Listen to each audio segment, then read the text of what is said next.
Hi hello ನಮಸ್ಕಾರ ಎಲ್ಲ ನನ್ನ ಕನ್ನಡದ ಕಣ್ಮಣಿಗಳಿಗೆ. ಆಲ್ರೆಡಿ ಟೈಟಲು ತಮ್ಮನೆಲ್ಲ ನೋಡಿ ನಿಮಗೆಲ್ಲ ಅರ್ಥ ಆಗಿರುತ್ತೆ ನಾ ಯಾವ ವಿಷಯದ ಬಗ್ಗೆ ಮಾತಾಡ್ತಾ ಇದ್ದೀನಿ ಅಂತ. ಹೌದು ಸ್ನೇಹಿತರೆ, ನಿಮ್ಮೆಲ್ಲರ ನೆಚ್ಚಿನ dancer, TikTok, Instagram creator, popular creator ಆದಂಥ ನಮ್ಮ ಪವನ್ ಅವರು ನಮ್ಮನ್ನು ಬಿಟ್ಟು ಇವತ್ತಿಗೆ ಒಂದು ವಾರ ಹತ್ತತ್ರ ಆಗೋದಕ್ಕೆ ಬಂತು. ಹೌದು ಸ್ನೇಹಿತರೆ, ಏನು ವಿಷಯ ಅಂತ ಅಂದರೆ ಅವರ ಪುಣ್ಯ ಸ್ಮರಣೆ ಇದೆ ಸ್ನೇಹಿತರೆ. ದಾವಣಗೆರೆಯಲ್ಲಿ ಅವರ ಪುಣ್ಯ ಸ್ಮರಣೆ ಇದೆ. ಅದಕ್ಕಾಗಿ ಅವರು ಇನ್ಸ್ಟಾಗ್ರಾಮ್ ಸ್ಟೋರಿಯಲ್ಲಿ ಹಾಕಿದ್ದಾರೆ, ಅವರು ವೆಲ್ಕಮ್ ಟು ಆಲ್ ಅಂತ. ಎಲ್ಲರೂ ಅವರ ಪುಣ್ಯ ಸ್ಮರಣಕ್ಕೆ ಹೋಗಿ ಅವರ ಆತ್ಮಕ್ಕೆ ಶಾಂತಿ ಕೋರೋ ಪ್ರಯತ್ನನ ಮಾಡಬೇಕು ಸ್ನೇಹಿತರೆ. ಅಷ್ಟೇ ಸ್ನೇಹಿತರೆ, ಮತ್ತು ಬೇರೆ ಏನೂ ಇಲ್ಲ. ಯಾವಾಗ ಇದೆ, ಎಲ್ಲಿ ಇದೆ ಅಂತ ನನಗೆ ಗೊತ್ತಿರೋ ಇನ್ಫಾರ್ಮೇಷನ್ನ ನಾನು ನಿಮ್ಗೆ ತಿಳಿಸೋಕ್ಕೆ ಪ್ರಯತ್ನ ಪಡ್ತೀನಿ. ದಿನಾಂಕ 14/3/2025, ಸಮಯ ಮಧ್ಯಾಹ್ನ 12 ಗಂಟೆಗೆ. ಯಾವ ಜಾಗದಲ್ಲಿ?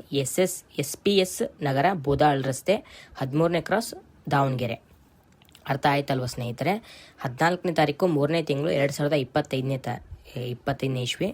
ಆಲ್ರೆಡಿ ಇದೆಲ್ಲ ಗೊತ್ತು, ನಾರ್ಮಲ್ಲು. ಮಧ್ಯಾಹ್ನ 12 ಗಂಟೆಗೆ ಇದೆ ಅಂತ ಸ್ನೇಹಿತರೆ. SPS ನಗರ, ಬೋದಾಳ್ ರಸ್ತೆ, 13ನೇ ಕ್ರಾಸು, ದಾವಣಗೆರೆ. ಇಲ್ಲಿ ಅವರ ಪುಣ್ಯ ಸ್ಮರಣೆ ಜರುಗುತ್ತೆ ಸ್ನೇಹಿತರೆ.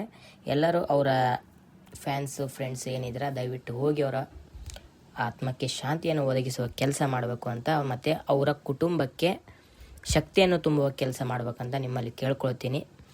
ಎಲ್ಲರೂ ಹೋಗಿ ಪುಣ್ಯ ಸ್ಮರಣೆನ ಮಾಡೋಣ ಸ್ನೇಹಿತರೆ. ಹೋಗಿ ಸ್ನೇಹಿತರೆ, ಬಾಯ್.